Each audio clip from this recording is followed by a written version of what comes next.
Good morning. Welcome back to hour number 2 of Tampa Home Talk. We've got another exciting show lined up for you this hour, and the good news is it is not coronavirus related. So we're going to have a lot of fun talking to our guests. That was actually scheduled well before all of this mayhem in the news. And I'm joined by my counterpart, Mr. Leo Kane. I'm very happy. Today might be my happiest day of the week. Friday. I learned about how to get bats in my backyard that can help me get rid of mosquitoes. And I also learned about where to locally source. There you go. And Chris worked with AAAC Wildlife. Yes, is hanging out with us. He was, I'm sure, grabbing a raccoon or something nearby. He's going to make me a new hat. And just popped awesome. in. So I want to welcome our guest joining us by phone, Mr. Blake Gaylord. You are one of the partners with Gaylord, Merlin, Ludovici, and Diaz. Did I have that right? Ludovici. That was close. Yeah, okay. Welcome to the show. We're glad you're here. Thank you for having me. And so we'll have to have you back when we actually are having people back in the studio. But today we're going to talk a little bit about eminent domain and property rights. And so if you're not familiar with what eminent domain is, and I meant to actually pull the actual definition that comes up, but it's essentially where county government municipalities can essentially not take, but purchase your land for the greater good or the bigger use of the community. Is that fair or well said? Blake, or do you want to add more on to that? Well, it's not just the county. It's a power of the sovereign to condemn private property. So when you say purchase, it's not a voluntary purchase. It's an involuntary purchase. It is a legal proceeding. And you said county, but really it can be counties do have eminent domain powers. Cities have it. The largest condemnor in the state of Florida is the Florida Department of Transportation.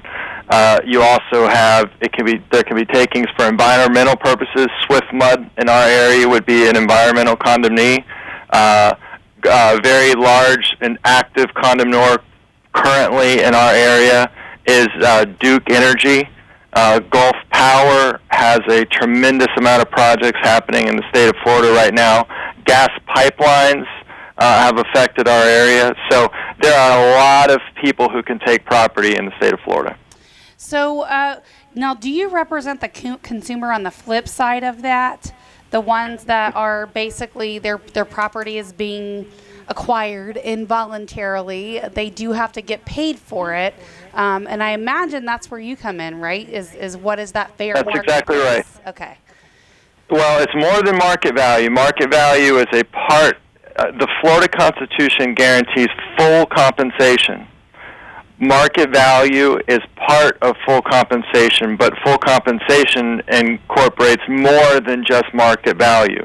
It includes attorney's fees, it includes damages, it includes expert costs. All of those are part of full compensation above and beyond what you would call fair market value. What about relocation costs? Is that part of the full compensation package? Relocation can be.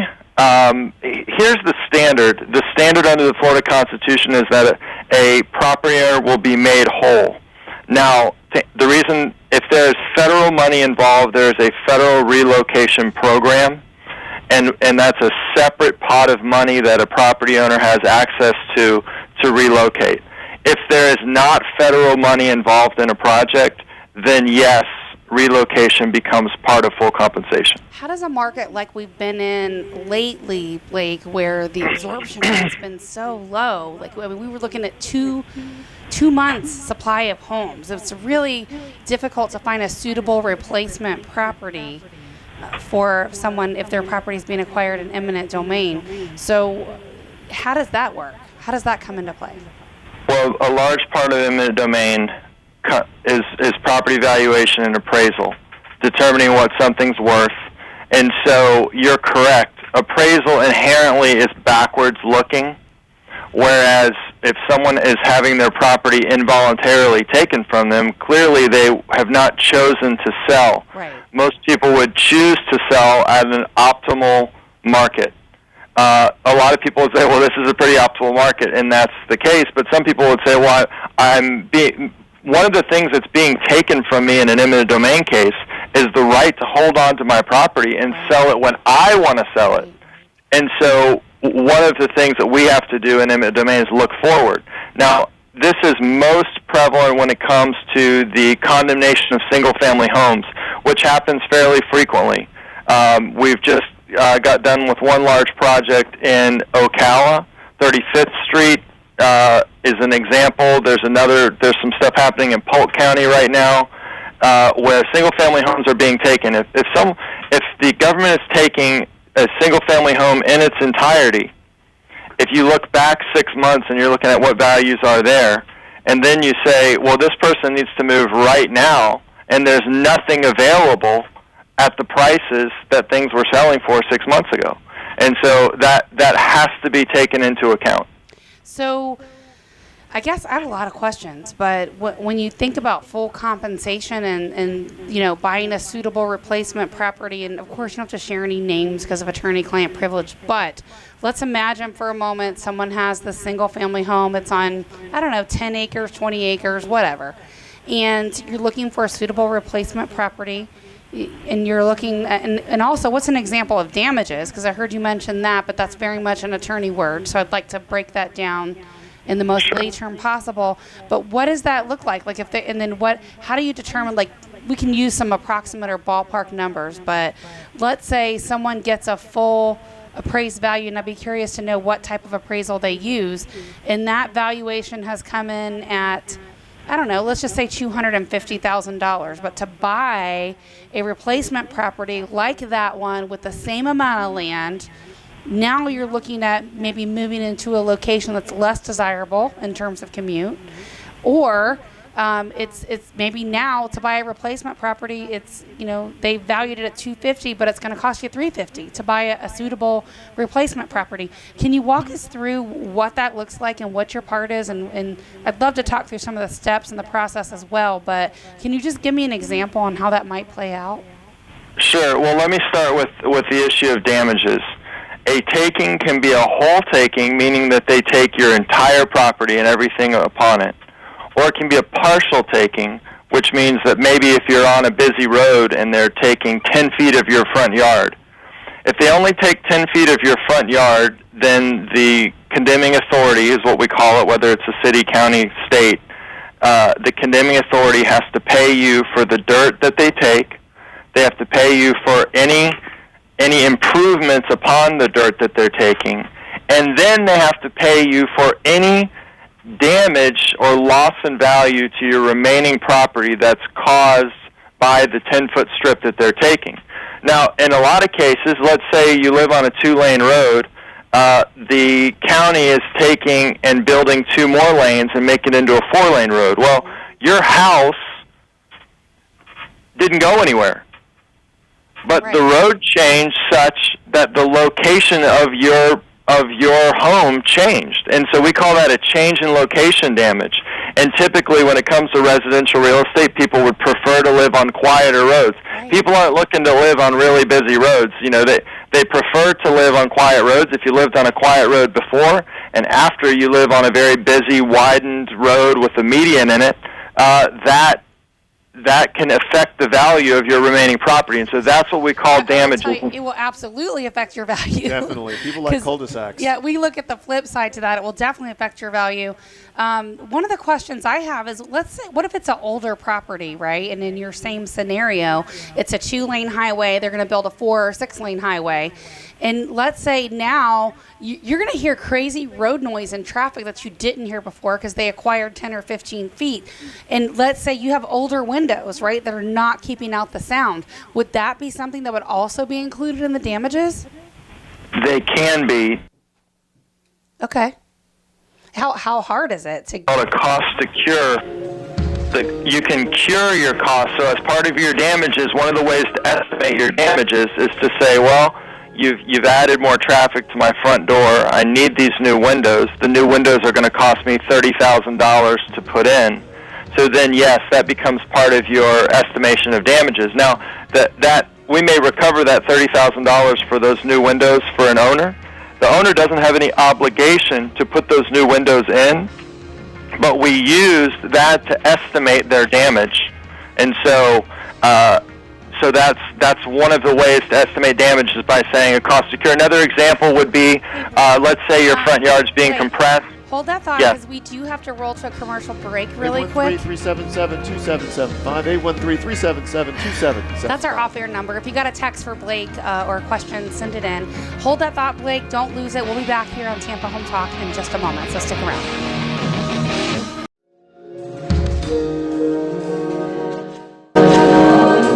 Tampa Home Talk. Joined with Katrina and Blake. Blake's talking about eminent domain. Yes. Sorry to cut you off there, Blake. Unfortunately, those are hard breaks that roll in, and better to stop you real quick before you get down that path. But if you're just joining us here for Tampa Home Talk, we have Blake Gaylord. He's a partner with Gaylord, Merlin, Ludovici, maybe, and Diaz. And so they do a Ludovici, thank you. They do a lot of practice in the field of eminent domain and property rights. And so we were talking a little bit about just a scenario to follow along that says what happens if you're on a 2-lane highway and the municipality decides they want to take 10 or 15 or 20 feet of your property. How is that going to impact you? How would it affect you? And then what are some of the damages? And we were talking a little bit about what are some of those damages? What does loss in value mean?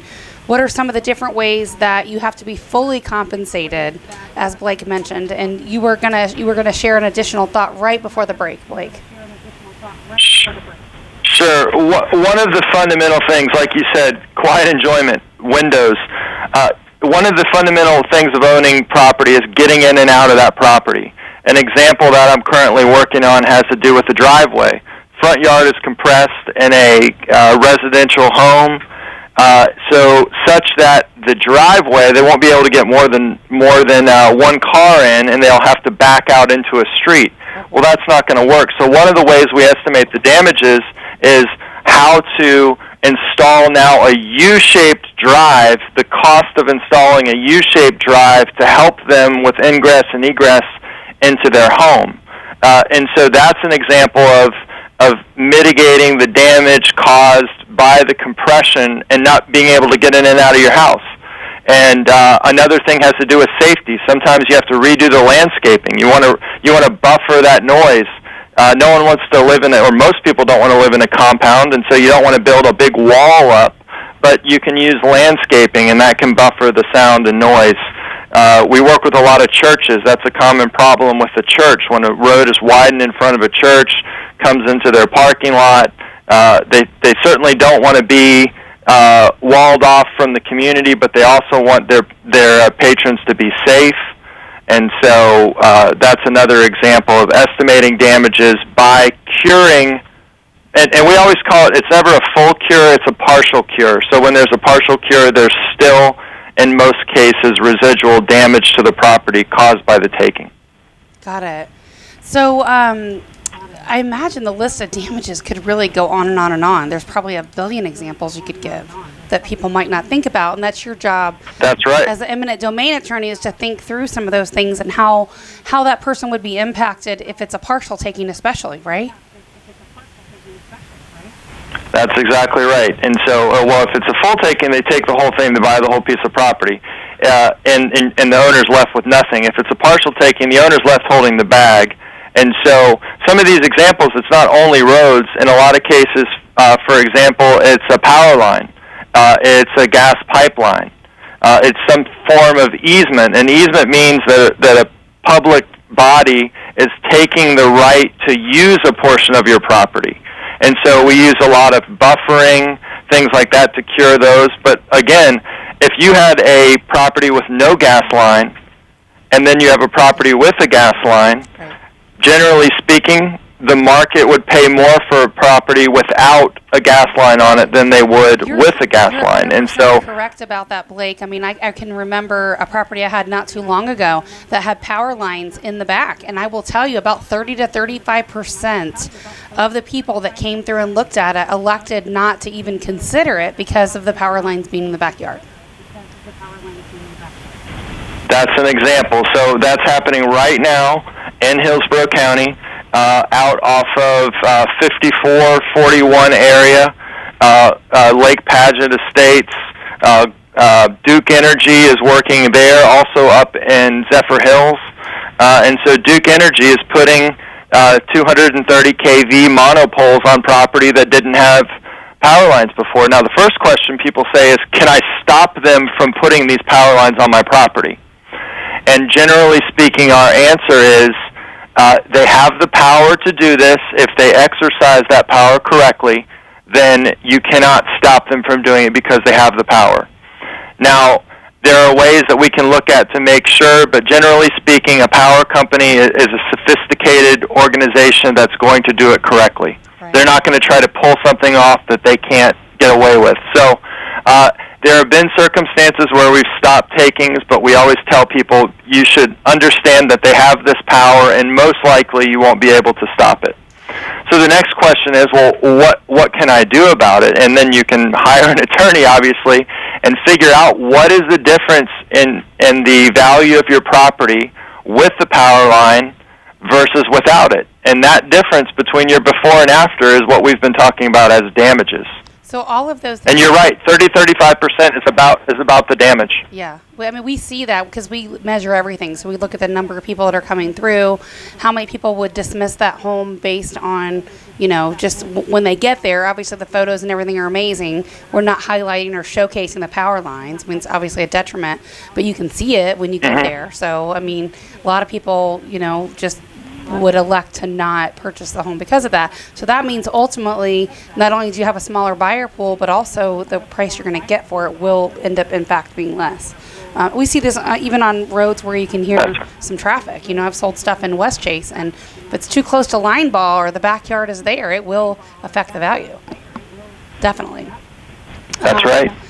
So That's right. What's an example of some other items for damages that we would not be thinking because we don't deal with this every day? Well, honestly, the best person to help understand damages is whoever owns the property. Every property is different, so there's no cookie-cutter way to approach damages. The process that I take is to go meet with people, sit out on the property with them, and listen to what they have to say, because at that point, we usually have plans where we can look at them. And so it may be as simple as, hey, we need to buffer this, we need to change your driveway, but it can be much more complicated. We may need to relocate a septic and drain field, and so you may have to move a well, and so or you may be on septic and well, and you may have to connect, and you may have impact fees, and those impact fees, the property owner didn't cause that to happen. The condemning authority did, and they say, well, we're coming in, we're taking out your septic, and we're going to be messing up your well, so you're going to need to connect to public water and sewer, which is coming to you as part of this project. Oh, and by the way, there's going to be connection and impact fees that you're going to need to pay in order to do that. Well, clearly that becomes part of full compensation because, but for the taking, the property owner would not have needed to incur those expenses. Sometimes, is there a time, Blake, where the county or whoever, DOT, whoever it is taking, or they we'll talk about the process like after the next break, but is there a time that they are submitting to take part of the property and the homeowner's like, well, this just sucks. I wouldn't even want to live here if they're going to take that much of my property, or if this road is coming through, or this is happening. Like, I just don't even want to live here. Is there can you as an attorney push the damages as such to where they have to acquire the entire property? Well, we can push the damages such that they may be compensated for the entire property, but the condemning authority can't take more than they need. So let's use that scenario where they're taking a part of the front yard, and the owner may say, you know what, I can't live here anymore. This is completely damaging my property. They may be compensated up to the full value of their property, but they'll still own it. So they may, and this happens somewhat frequently where, for example, we had some properties in Auburndale where the roadway came within 3 feet of the front door. Yeah. And so they didn't have to knock down the house, but they were going to have a road right-of-way within 3 feet of the front door. So what happened was they were compensated for the full value of their house. Essentially, the Turnpike Authority bought, in that case, the Turnpike Authority bought their homes, but they still owned them.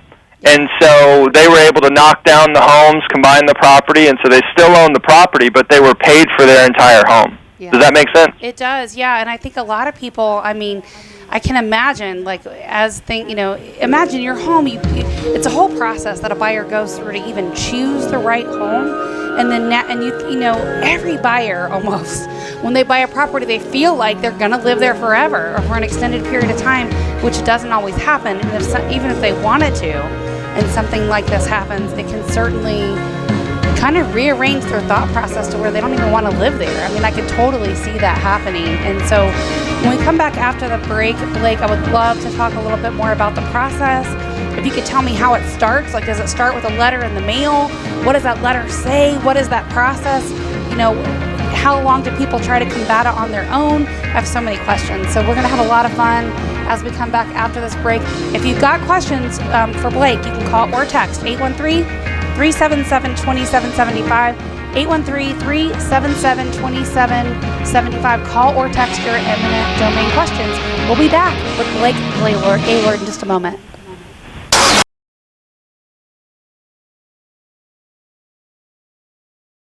Welcome back. Leo Kane here with Beryl Engineering and Inspection. I want to hijack a piece of this show to take us back to Chris, who's been patiently sitting in the studio with us the entire time. Are you having fun? I know we're... Oh, yeah. Okay, so we know there's eminent domain, and we know the government or the utility company or the DOT is taking some piece of land. Now, if they're taking the back 10 feet of your yard to put power poles in, what happens with all those animals and stuff, Chris? That's the true question, is what about the displacement of the animals, the rodents, the snakes, the raccoons? They have to go somewhere. They're definitely going somewhere. So let's say they come in and take the 50 feet of your back because you have an acre of land, and they take that section of woods out and you had an old shed there. Well, that's something's environment. There's a food source there, there's maybe water around, so you have rodents, you have snakes, you have all this stuff living there. Now it's gone. So those animals have to go somewhere. So they're going to find either a new place to live, potentially in your home, or they're going to move into another shed, or they're just going to die because they leave and there's already a dominant animal in the next area that they go to. Does that have any impact, Blake, on the eminent domain process? Like, what impact does that have? Like, from your perspective? Well, it's very true. I recall when Collier Parkway if you know where Collier Parkway is, and they built the Hale Road extension up to Parkway. I live a minute from there, and our studio is about 3 miles away. Well, a new road, when they did the Hale Road, the extension, I said to the owners, I said, look, when they build this road, you're going to have all kinds of critters in your property. And the guy said, no, I haven't seen anything. And I went out there and met him. We're walking around his property, and I said, you'll see a lot of snakes. And he said, I haven't seen any snakes. And I said, what about this one? There's a rattlesnake sitting right in front of our feet. And he said, oh, man, I guess I just hadn't noticed. So does the eminent domain affect the neighboring properties as well when a road comes through? Oh, absolutely, yeah. Just like you said, you displace. And one of the issues... Damages, like the neighboring properties?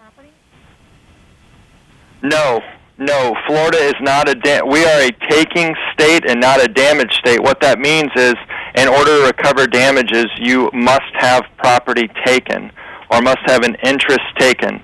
It's not enough. Some states like Texas the state may not take or damage property.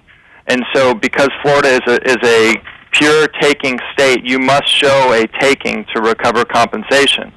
Now, that doesn't mean, though, that you won't have problems. When they did that Hale Road extension, there were deer displaced, and one of the things we were saying was that it was going to be a safety issue because the county wasn't going to place fences. And sure enough, it hadn't been a day after they got that thing built, and there were already deer getting killed on that road, and they eventually put the fences up. So, but no, that's not something you can recover for. So, go ahead. You got a question? Blake, I have a question for you. What about when it comes to like gopher tortoises, because they are federally protected, and let's say they're coming through and they're putting up power lines.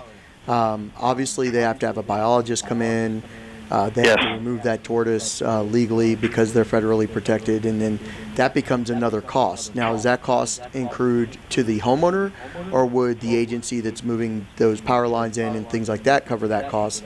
Because that can be in excess of $6,500 per tortoise or more. And if it's not done correctly, it could be, $50,000 fine and 10 years in prison. So who accrues that cost? Who gets the bill for that is what you're saying. Yeah. Go for tortoise relocation is a big part of every project that's affecting unimproved property. And that is a cost that's borne as part of the condemning authority's permit. So when they go for their permitting, they have an environmental survey they have got to do, and they do have to relocate those tortoises, but that cost is universally borne by the condemning authority. So you wouldn't see someone that they would come in and take your property, and then you would have to relocate tortoises. Now, I will say this. It's very important to many of our landowner clients that there's not an inventory of tortoises that are outside of the take area, because they don't want a record of where tortoises are or are not because of that regulation. So once the tortoise is established as existing and some survey, then that becomes a headache for them in the future. So it's important for property owners that the survey occurs only within the taking area. But those costs are borne by whoever's taking the property. Okay. So I want to go back to the process just so I can, and the person listening can totally understand. Do they get a letter in the mail first? Like, how does this whole thing start? Well, this thing... Oh, we lost you. Oh, we lost him. Well, maybe you're going to wake up and they own your property. Somehow, you must be on a cell phone because we lost what you were saying. Can you just go back and repeat what you said? Sure. Can you hear me now? Yes.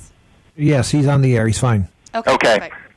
It's not something that sneaks up on people. The law requires a minimum of 30 days of good faith negotiation before any eminent domain lawsuit is filed. So the process of eminent domain is a legal proceeding. So just because a government authority wants to purchase a piece of property from you does not mean that you are in the eminent domain process. The eminent domain process is a legal proceeding. It involves the filing of a lawsuit in the circuit court of the jurisdiction where you live. And so when they're going to send you a letter that says we'd like to buy your property, and we intend to exercise our power of eminent domain, that starts a 30-day clock. Now, in most cases, it's much longer than 30 days. The law just says it can't be any shorter than 30 days. In most cases, it's like 90, 120, 6 months of negotiation before they take your property. This good old boy that's had his property forever, and he thinks this is junk mail and throws it away, and then another letter comes. Like, do you see that? Do you run into that? Yes, we do. So then the next step for that person that you've said is that they've thrown it away. They're going to get phone calls from right-of-way agents of the DOT, agents of the county who want to meet with them, and usually they won't be denied even if they have to come knock on the door and talk to them. So it's letter, phone. If you're represented by an attorney, yes, but if you're represented by an attorney, that doesn't happen. But if they're not represented by an attorney, they will go all the way up to knock on the door and try to talk to them, try to purchase their property. Like, once they file a lawsuit, I imagine there's a lot of times that people are, maybe they don't even deal with it or call an attorney until they actually get that official knock, and then they're probably still like stunned, like this is real, this is happening. Do you see that a lot? All the time. That is very, very common. In fact, some people don't really pay attention to it until after the lawsuit has been filed. So they've got a lawsuit. They say, look, I don't want to give you my property. I don't want to do this. And so the lawsuit is filed, and then that is a legal proceeding. And so there needs to be an answer filed. They sure do. That's exactly right. It's a legal proceeding. They're served. A process server is going to find them. If they can't find them, then they can be served constructively, meaning that they can do it in the local newspaper. They post it. But yes, it is a legal proceeding. It is a lawsuit. They're being sued. And so what happens is the process is then bifurcated. So let's use Hillsborough County as an example. Hillsborough County wants to condemn a piece of property. They've tried to negotiate. The person's thrown away the letter. They've filed a lawsuit. The lawsuit has been served on the property owner. The process then becomes what we call bifurcated, meaning that it has two steps. The first step is that the Hillsborough County has to go before a judge and prove that the property that it needs is for a public purpose and that the property they're taking is necessary for that public purpose. And those are the two things that you can argue. And if the property owner wants to fight the taking, they have to prove that it's not for a public purpose, and they have to prove that their property is not necessary for that public purpose, or lastly, they have to prove that the purpose is somehow illegal or in bad faith. And so if Hillsborough County goes to the judge and says, Judge, look, we're doing this for the right reasons, and we need the property here for those reasons, the judge will say, I grant you the taking. Hillsborough County will then have to deposit what is known as the good faith estimate of value. So they've had an appraisal prepared by an independent appraiser, and with the court, and then the owner has access to that amount. So Hillsborough County is going to say, here's what we think this property is worth. And then when they do that, the owner then is allowed to withdraw that money and have access to that money while still fighting that it's not enough money. So there's no. So you can withdraw what Hillsborough County deposits. They can take that money and they're not like agreeing to whatever the appraised value is or anything? That's exactly right. They can take it without any agreement. It's theirs as a right. Now, if they've got a mortgage, their mortgage becomes a contract between them and their bank. And if a lot of mortgages have a condemnation clause, and so they may withdraw that money, but they may have a condemnation clause in their mortgage that says any money that's recovered in an eminent domain case has to go to pay down the mortgage. Sometimes it's at the discretion of the bank. Sometimes it's automatic. Sometimes it's a loan-to-value. They'll say, look, we're going to look at your loan-to-value. If your loan-to-value is good, meaning that you have a lot of equity here, we don't see a risk, we're still going to have a security interest in your property, then the bank may let you keep the money.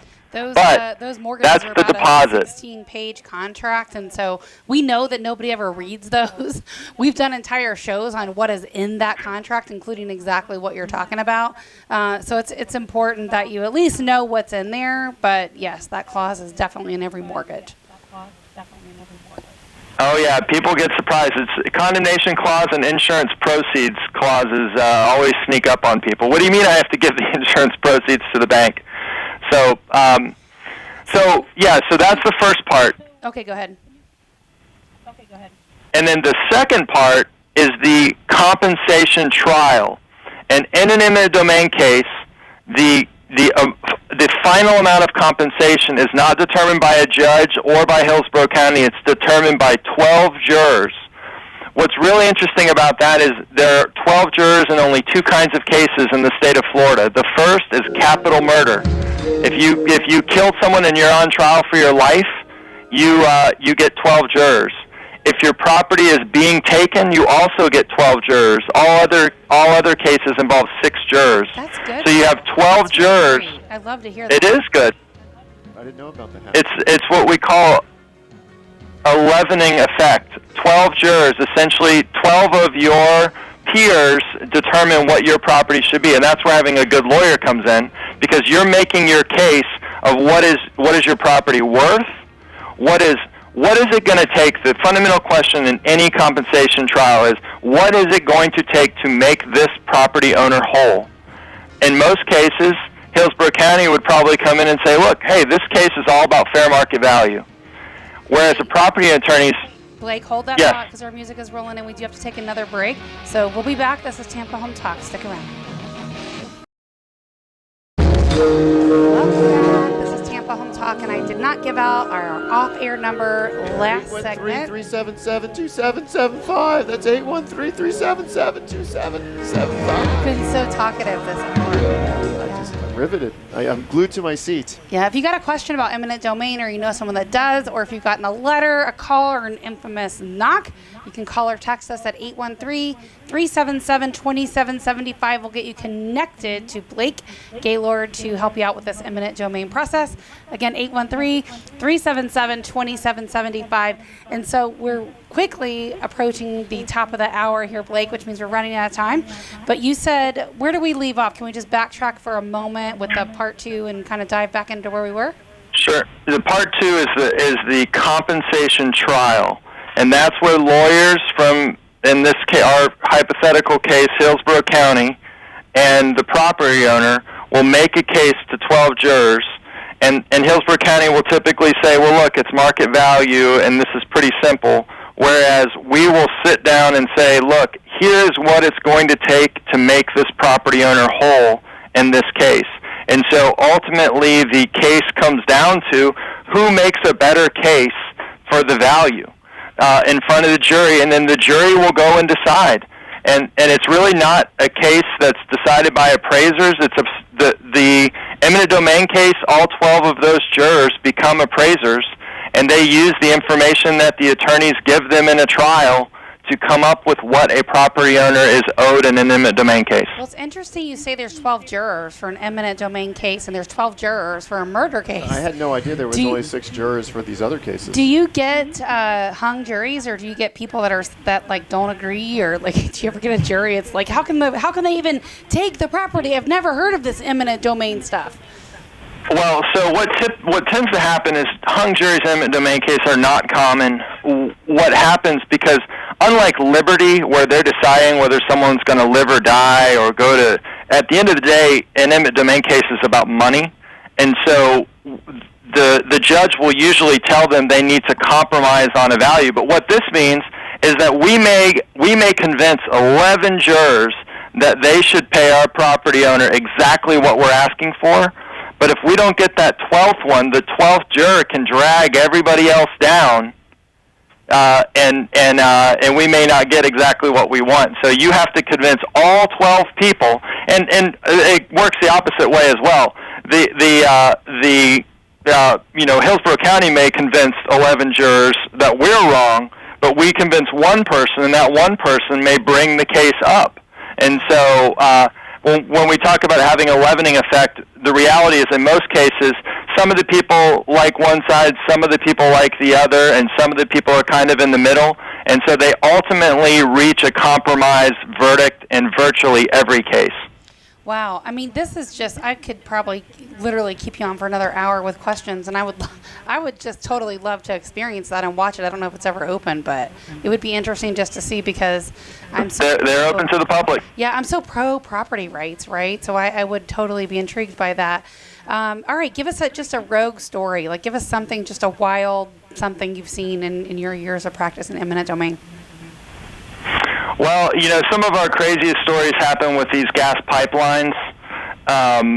Rogue stories, they take an easement in pipeline cases, and that means that they can go across a person's property. Well, up in Levy County, where there's it's a very rural place, not a whole lot going on. One of the things that we had told the property owners, we said, look, these guys have got to stay on their easement, and legally they're not allowed to come off their easement. So I get a call from the pipeline company and said, look, your guy is up in a tree stand with a rifle, sitting and watching and making sure we don't come out of the easement. And he said, do you mind calling him and asking him not to shoot anyone? Because he said, we're going to try not to come out of the easement, but if we do, I don't want anybody getting shot out here. Oh, so I had to call him up, and I said, look, I'm going to give you some legal advice. Don't shoot anybody, because you're going to get yourself in a lot more legal trouble than just this eminent domain case. An attorney than me if you shoot someone. That's right. I'm not going to be able to help you if you shoot anybody. All right, so I have one more question that we need to cover, because I know we're quickly running out of time. But what's the difference between eminent domain and inverse condemnation? What's the difference? Inverse condemnation is initiated by the property owner. The most typical is a flooding case. The property owner is going to the court and saying, the county is taking my property, they're using my property for drainage, and then you have to prove that they're using your property. And once you prove that they're using your property, then it flips and becomes an eminent domain compensation case. The difference is one is initiated by the government, the other is initiated by the property owner. Got it. Would that apply to a neighboring property being built where now someone that's been there for 30 years is now having an issue with flooding or drainage problems that weren't there before? Would that apply? There is a very limited circumstance where it could, but in virtually every case the answer is no, because inverse condemnation requires the action by the state or one of its entities. And so one private person can't take the property of another private person. That becomes a trespass action or a nuisance action, which is not inverse condemnation. So if it's between two private individuals, it's either a trespass or nuisance. You have got to show state involvement. And a lot of times people say, well, they granted the permit. Well, that usually isn't good enough. They'll say, well, they granted a permit, and because they granted the permit, this other person is flooding me. In most cases, you go back and you see the permit that they said they wouldn't flood them during the permit, so it's very hard to pin the permit on the state. Makes sense. What other questions do you guys have for Blake before he did you have more tortoise questions, Chris? Not really tortoise questions. I mean, obviously, with any of the power lines, you have we have mating pairs of bald eagles. We have ospreys. We have things like that can always make a nest on those. If there is something like that where they have some trees that have those nests in them, is that going to refer back just like the tortoise? It'll come in with the survey, and they may have to go around that, or what would they? Yeah, I'll tell you an interesting story. Tampa Electric Company many years ago took what we call a corridor, meaning they took the property to build a power line, but they hadn't built it. When they went to go build it, right in the middle of that corridor was an eagle's nest. And so then I think it was 660 feet. They had to draw a 660-foot radius, and they had to take like 4 homes outside of that radius because of the eagle. So the eagle necessitated taking people's homes. It seemed a little bit backwards, but yeah, they had to take some homes because an eagle had set up residence in the middle of the easement before they built the power line. And so there are environmental considerations that come up. Thanks for joining us. We're at a time. We're definitely going to have you back. It's a really exciting hour for me anyway. I've loved it. Thanks for joining us. Thanks for having me. 813-377-2775 if you need some help from Blake. 813-377-2775.